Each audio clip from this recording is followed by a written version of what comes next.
5 আগস্টের পর একটি মহল হয়রানির উদ্দেশ্যে অসংখ্য নিরীহ মানুষকে মামলায় আসামি করছেন উল্লেখ করে আইজিপি বাহারুল আলম বলেছেন, বিষয়টি আমাদের নজরে আছে।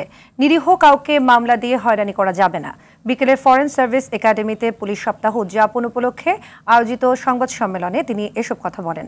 জুলাই আন্দোলনে গুলি চালানোর নির্দেশদাতাদের চিহ্নিতের কাজ চলছে উল্লেখ করে আইজিপি বলেন, পলাতক পুলিশ সদস্যদের ফিরিয়ে আনতে ইন্টারপোলের সাহায্য নেওয়া হবে। সেই সাথে আগামীতে পুলিশকে যেন রাজনৈতিক উদ্দেশ্যে ব্যবহার না হয় সে উদ্দেশ্যে সংস্কার কমিশন কাজ করছে বলেও জানান তিনি।